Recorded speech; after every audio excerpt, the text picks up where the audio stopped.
សួស្តីប្រិយមិត្តទាំងអស់គ្នាថ្ងៃនេះថ្ងៃទី8វិច្ឆិកាណាខ្ញុំសង្ខេបព័ត៌មានខ្លីៗដែលទើបតែចេញថ្មីណាក្នុងរយៈពេលតាម1ម៉ោងឬ2ម៉ោងមានព័ត៌មានខ្លះគឺត្រឹមតែទើបតែ20នាទីមកនេះទេណា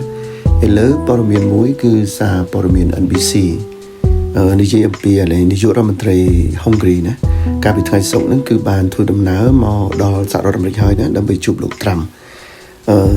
ដូចយើងដឹងហើយថាហុងគ្រីគឺការពិតទៅជាសមាជិករបស់សហគមន៍អឺរ៉ុបទេប៉ុន្តែហុងគ្រីតែងតែលូកលាន់ណាពាក់ព័ន្ធហើយនឹងទំនាក់ទំនងជាមួយនឹងរុស្ស៊ីណាជាពិសេសគឺការទិញប្រេងពីរុស្ស៊ីដែលជាទណ្ឌកម្មមួយរបស់អាមេរិកអញ្ចឹងការដែលមក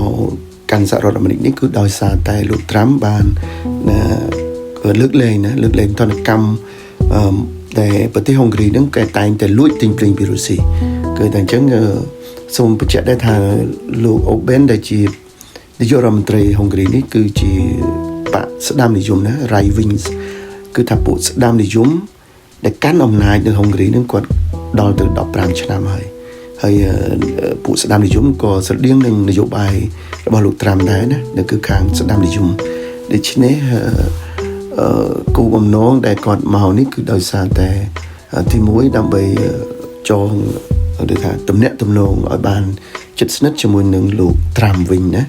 ហើយមាននៅក្នុងនោះក៏មានកងត្រាមួយប្រហែលជាមានតម្លៃ$600 លានដែលហុងគ្រីអាចនឹងទិញប្រេងពីអាមេរិកណានេះគឺខ្ញុំសង្ខេបតែប៉ុណ្្នឹងទេចំណែកព័ត៌មានអន្តរជាតិមួយទៀតគឺសារព័ត៌មាន BBC ណារាយការណ៍ថាលោកត្រាំបានប្រកាសថាលោកនឹងមិនទៅចូលរួមកិច្ចប្រជុំ G20 នៅអាហ្វ្រិកខាងត្បូងទេណាដោយសារតែមានរបាយការណ៍លេចចេញមកថាមានការធ្វើទុកបុកម្នេញណាគៀបសង្កត់នឹងរឹបអូសលែងដីស្រែកសិដ្ឋានរបស់ជនជាតិភាគតិចស្បែកសដែលនៅអាហ្វ្រិកណាសូមបញ្ជាក់ថាជនជាតិស្បែកសអាហ្វ្រិកគឺមានដើមកំណើតពីហូឡង់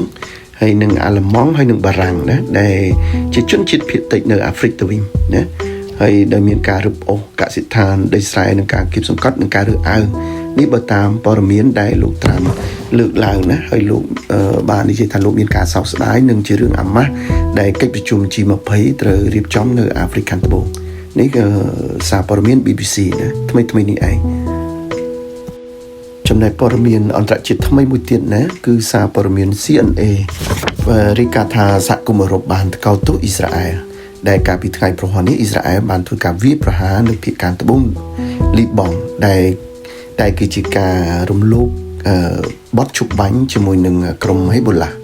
ហើយអ៊ីស្រាអែលបាននិយាយថាការវាយប្រហារនេះគឺដោយកំណត់គោលដៅទៅលើពួកដែលគ្រប់គ្រងដោយអ៊ីរ៉ង់ណាសហគមន៍អឺរ៉ុបក៏បានអំពាវនាវឲ្យ